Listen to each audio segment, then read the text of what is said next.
Okay, folks, so today I'm going to walk you through really quick some of the stuff that we talked about at our Propresenter workshop, just so that you have the most up-to-date information on how to run the current state of Propresenter.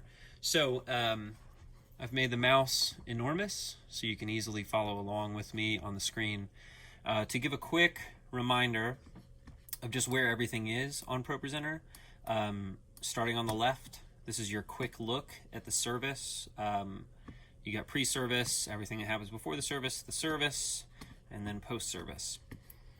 This middle section is where the slides are, and the section on the right. This is your preview screen. The right side will show you what is showing in the sanctuary, and the left side will show you what is showing in the online broadcast. So that's a quick overview of just where everything is. Sorry, I'm turning on something over here. Come back.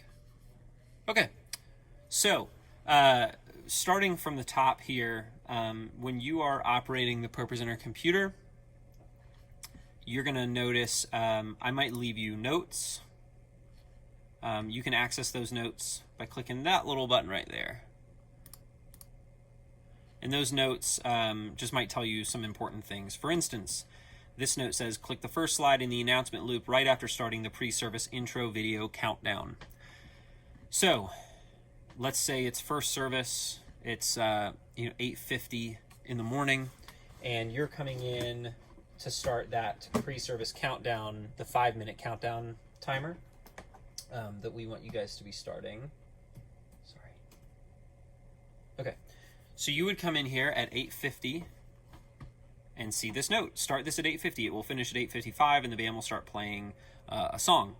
Slide 1 activates the countdown timer, and slide 2 returns things to normal. So at 8:50, you would hit this countdown timer, and then you would come up here and click the first slide in the announcement loop right after starting the pre-service intro video countdown. And now you're immediately going to notice that in the sanctuary, people are seeing that slide rotation. But people online are going to see the 5-minute countdown timer. That is intentional. That's the way it should look. If, for some reason, everything goes crazy and it doesn't look the way you want it to look, you can always clear all. That's kind of your panic button. If everything goes nuts, you can always hit clear all, and that's going to return everything to kind of a baseline. So you let this run for the duration, and you don't have to restart this loop either. Like when it gets down here to the last slide of the announcement loop, it's just going to go right back to the beginning. So you let this run its course. We'll skip ahead to the very end. So the countdown timer ends, and once it fades to black, then you hit that next slide. And it's going to take everything back to normal. So from here, now you're just operating slides like normal. We have a song that is the prelude song, so you would do slides for the prelude song. After that, as you know, we get into the service. I do a brief introduction, and then there are 2 more songs, so you would do the slides for those songs. Blah, blah, blah, blah, blah. Those songs end, and then we get into the liturgy portion of the service. Now, this particular week, there was an infant baptism, so we have slides up. And now you'll notice for some things, I might route them so that the slides only show up in the sanctuary and not online. For instance, with the infant baptism, the slides are only going to show up in the sanctuary. That's intentional.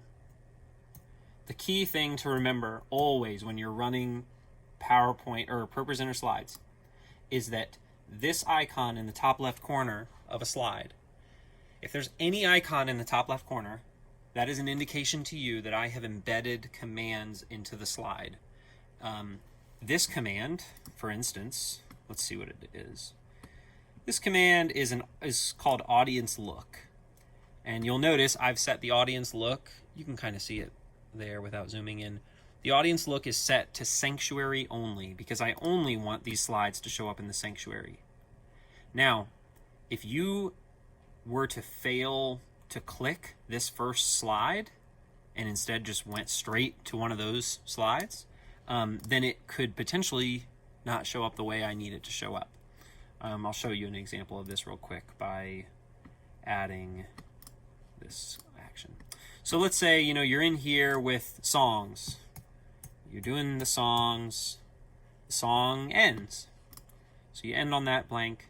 And let's say we come down here to the infant baptism, but you didn't click this slide. You just went straight from here to one of these slides. Well, what's going to happen is it's going to show up in both places.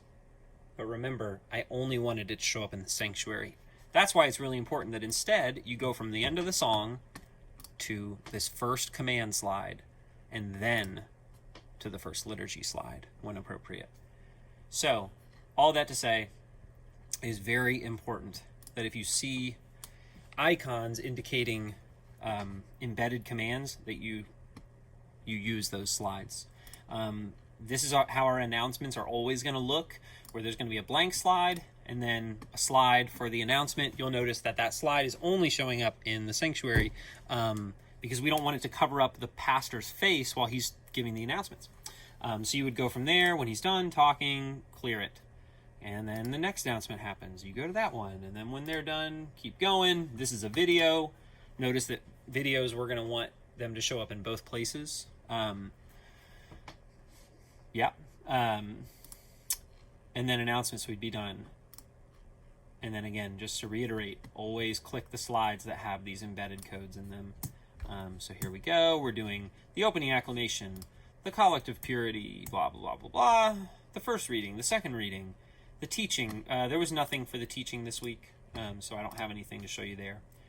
Just as a reminder, during Prayers of the People, you can go ahead and throw that message up like as soon as Prayers of the People start.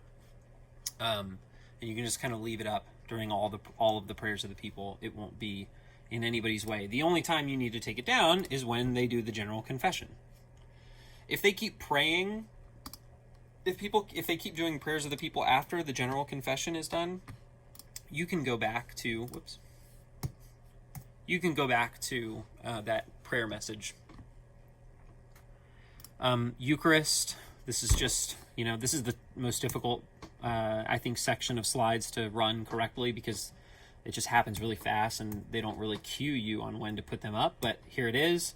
And then, of course, there's a communion song and the post-communion prayer, and then you're done. Now, that is just a really, really, really, really fast overview of the new look to our Propresenter service. The main thing that has changed is really what you're doing here in the beginning. You're coming in at 8:50, or if you're second service, I guess it would be 10:50. Well, ideally, you'd be here before 8:50 or 10:50. You want to give yourself a little time to scroll through and just check everything out. But at 8:50, you would hit the 5-minute countdown video, and you would hit that announcement loop to start playing. That's the biggest change. That's been the biggest adjustment from what you may have been used to running. If you have any questions, make sure to email me so that I can answer any questions that you might have. Or if anything doesn't run the way that it should run, make sure that you let me know right away. But that's it for now. Thanks.